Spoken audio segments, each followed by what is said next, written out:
ये थी आज की फटाफट खबरें। हम मिलेंगे अगले बुलेटिन में, तब तक के लिए धन्यवाद और जय हिंद।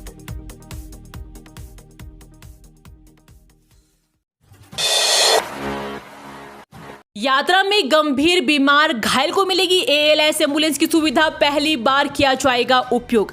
जल्द ही केदारनाथ यात्रा में स्वास्थ्य विभाग ALS एम्बुलेंस का संचालन करेगा। इस एम्बुलेंस के संचालन से गंभीर बीमार व घायल का कम से कम समय में उचित इलाज कर जान बचाई जा सकेगी। यह पहला मौका है जब यात्रा में ALS का संचालन होगा। समुद्र तल से 11,750 फीट की ऊंचाई पर स्थित केदारनाथ में पल पल बदलता मौसम यात्रियों के लिए परेशानी का सबब बनता है। यहाँ ऑक्सीजन की मात्रा कम होने से कई यात्रियों को सांस लेने में दिक्कत से बेचैनी होती है और सीने में दर्द की शिकायत भी होती है। ऐसे में यात्रियों को कम से कम समय में बेहतर इलाज उपलब्ध कराने के लिए इस बार एडवांस लाइफ सपोर्ट एम्बुलेंस संचालित की जाएगी। प्रदेश में 2 दिन राहत के बाद फिर बिजली की कटौती शुरू, 5.2 करोड़ यूनिट पहुंच गई है मांग। 2 दिन की राहत के बाद प्रदेश के कुछ हिस्सों में फिर से बिजली कटौती शुरू हो गई है। हालांकि UPCL प्रबंधन ने स्केड्यूल रोस्टिंग से इनकार किया है।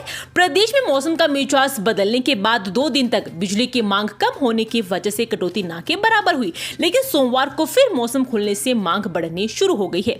मांग का आंकड़ा 5.3 करोड़ यूनिट से 5 करोड़ यूनिट तक पहुंचने के बाद फिर 5.2 करोड़ यूनिट तक पहुंच गया है। इसके सापेक्ष उपलब्धता 3.8 से 3.9 करोड़ यूनिट है। इसके चलते सोमवार को भी ग्रामीण क्षेत्रों में अघोषित विद्युत कटौती की गई। देहरादून से कुछ घंटों की दूरी पर स्थित यह लेक पर्यटकों को कर रही आकर्षित, रोजाना लग रही सैलानियों की भीड़। गर्मी शुरू होते ही पर्यटकों का रुख पहाड़ों, शांत व ठंडी वादियों की तरफ होना शुरू हो गया है। काफी संख्या पर्यटक स्थलों के साथ टिहरी 42 वर्ग किलोमीटर टिहरी झील में बोटिंग का लुत्फ उठाने पहुंच रहे हैं। टिहरी झील में पिछले शनिवार रविवार को जहां 700 पर्यटक पहुंचे, वहीं मंगलवार को भी 500 पर्यटकों ने झील स्थल पहुंचकर बोटिंग का आनंद लिया। खासकर पर्यटक स्थल कैंपटी फॉल व टिहरी झील पर्यटकों की पसंद बनी है। उत्तराखंड PCS प्रारंभिक परीक्षा स्थगित, 7 नहीं अब 14 जुलाई को होगा प्रीलिम्स। उत्तराखंड PCS परीक्षा 2024 की तैयारी में जुटे उम्मीदवारों के लिए बड़ी खबर। उत्तराखंड लोक सेवा आयोग ने उत्तराखंड समेत राज्य प्रवर अधीनस्थ सेवा परीक्षा 2024 को स्थगित कर दिया है। आयोग ने मंगलवार 14 मई को विज्ञप्ति जारी करते हुए प्रारंभिक परीक्षा की नई तारीख जानकारी की भी घोषणा कर दी है। विज्ञप्ति के अनुसार UKPSU द्वारा उत्तराखंड PCS प्रारंभिक परीक्षा 2024 का आयोजन अब 14 जुलाई को किया जाएगा। हाईकोर्ट का फैसला, HC ने बरी किए प्रेमी जोड़े के हत्यारोपी। 2014 में चक्राता में हुई थी हत्या, जाने पूरा मामला। उत्तराखंड हाईकोर्ट ने देहरादून के चक्राता में 2014 में हुई बहुचर्चित प्रेमी जोड़े की हत्या के मुख्य आरोपी राजू दास को निजी अदालत से मिली फांसी की सजा के मामले पर सुनवाई के बाद अभिलेखों में पर्याप्त साक्ष्य उपलब्ध नहीं होने के कारण सभी अभियुक्तों को बरी करने के आदेश दिए हैं। पिछले माह कोर्ट ने इस प्रकरण पर सुनवाई के बाद निर्णय सुरक्षित रख लिया था। निचली अदालत ने राजू दास को फांसी की सजा व उसके बाकी 3 साथी कुंदन दास, गुड्डू व बबलू को उम्र कैद की सजा सुनाई थी।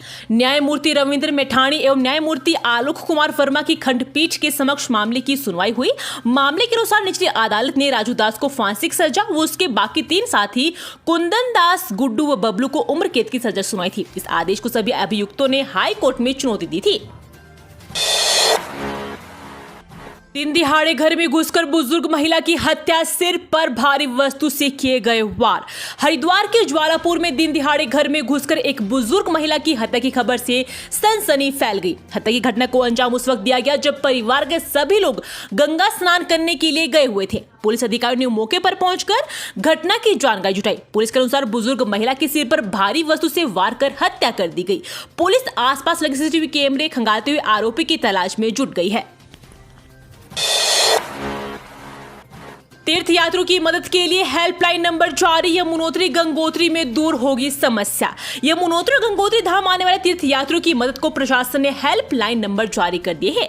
आपदा और पुलिस के हेल्पलाइन नंबरों पर 24 घंटे दोनों धामों से जुड़ी महत्वपूर्ण जानकारी दी जाएगी। कंट्रोल रूम की मॉनिटरिंग भी शीर्ष अफसरों को दी गई है ताकि तीर्थयात्रियों की हर समस्या का त्वरित निदान हो सके। जिलाधिकारी डॉक्टर मेहरबान सिंह बिष्ट ने कहा कि यमुनोत्री गंगोत्री धाम यात्रा पर आने वाले श्रद्धालुओं को किसी भी तरह की असुविधा न हो, इसके लिए प्रशासन गंभीर है। तीर्थयात्रियों को दोनों धामों की सड़क, मौसम की स्थिति से लेकर अन्य जानकारी सही और सही समय पर मिले, इसके लिए जिला आपदा परिचालन केंद्र और जिला पुलिस कंट्रोल रूम के हेल्पलाइन नंबर जारी किए गए हैं। पंतनगर एयरपोर्ट को बम से उड़ाने की धमकी खबर से मची लोगों में अफरा तफरी। दहशतगर्दों ने भेजा था मेल। पंतनगर एयरपोर्ट को बम से उड़ाने की धमकी भरा ईमेल मिलने से भारतीय विमानपत्तन प्राधिकरण में मुख्यालय से लेकर पंतनगर एयरपोर्ट तक हड़कंप मच गया। आनंद फान एयरपोर्ट की सुरक्षा सख्त करते हुए बम निरोधक दस्ता बुलाकर सर्च अभियान चलाया गया, जिसमें कोई अवांछनीय वस्तु नहीं मिलने पर अधिकारियों ने चैन की सांस ली। हवाई सेवा प्रदाता सरकारी कंपनी एलायंस एयर के पास बीती 11 अप्रैल को एक धमकी भरा ईमेल आया था, जिसमें अज्ञात व्यक्ति ने पंतनगर एयरपोर्ट को बम से उड़ाने की धमकी दी थी। कंपनी प्रबंधन ने सोमवार की शाम एएआई के मुख्यालय सहित पंतनगर एयरपोर्ट के डायरेक्टर सुमित सक्सेना को ईमेल फॉरवर्ड कर मामले से अवगत करवाया। मैं कानून का विद्यार्थी नहीं हूं, लेकिन हाई कोर्ट शिफ्टिंग पर पूर्व सीएम कोश्यारी का फूटा गुस्सा।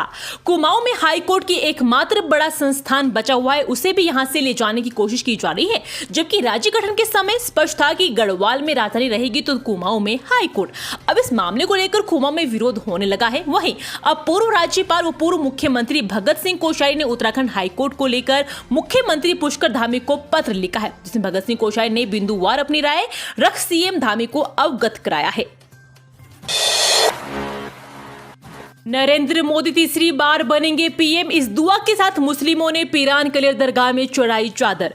उत्तराखंड वक्फ बोर्ड के अध्यक्ष हाजी शादाब शम्स ने भाजपा की जीत और प्रधानमंत्री मोदी के लिए दरगाह साबिर पाक में चादर पेश कर दुआएं मांगी, उसके बाद लंगर बांटा। पीरान कलेर पहुंचे उत्तराखंड वक्फ बोर्ड के अध्यक्ष हाजी शादाब शम्स ने कहा कि नरेंद्र मोदी भारत की तीसरी बार भारी बहुमत से प्रधानमंत्री बनेंगे। उनके लिए हर धर्म के लोगों के साथ साथ मुस्लिम समुदाय की भी दुआएं और समर्थन है। उन्होंने कहा कि विपक्ष प्रधानमंत्री की मुस्लिम विरोधी छवि बनाने के लिए झूठे इल्जाम व झूठा प्रचार करा है। प्रधानमंत्री नरेंद्र मोदी ने अल्पसंख्यक समुदाय के लिए कल्याण के लिए इतने जनहितकारी कार्य किए हैं जो आज तक कोई प्रधानमंत्री नहीं कर सका। इस मौके पर बहरोज आलम, अजहर सिद्दीकी, हाजी मुस्तकीम, अकरम, सिकंदर साबरी, गुलफाम, जिम्मू साबरी, तारिक अनवर, फराज खान आदि मौजूद रहे।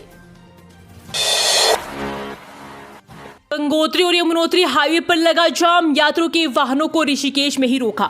गंगोत्री यमुनोत्री जाने वाले तीर्थ यात्रियों को मंगलवार दोपहर बाद ऋषिकेश ट्रांजिट कैंप में ही रोक दिया गया है। इस संबंध में ट्रांजिट कैंप व ISBT पंजीकरण केंद्र पर अनाउंसमेंट भी कराया जा रहा है। SDM कुमकुम जोशी ने बताया कि अभी तक करीब 12 बसों को रोका गया है, जिनमें यात्रियों की संख्या 200 से 250 के बीच है। उनके रहने की व्यवस्था ट्रांजिट कैंप में की गई है। उन्होंने बताया कि हाईवे पर जाम की स्थिति बन रही है और ऐसे में यात्रियों को यहीं पर रोका गया है। ये थी आज की फटाफट खबरें। हम मिलेंगे अगले बुलेटिन में, तब तक के लिए धन्यवाद और जय हिंद।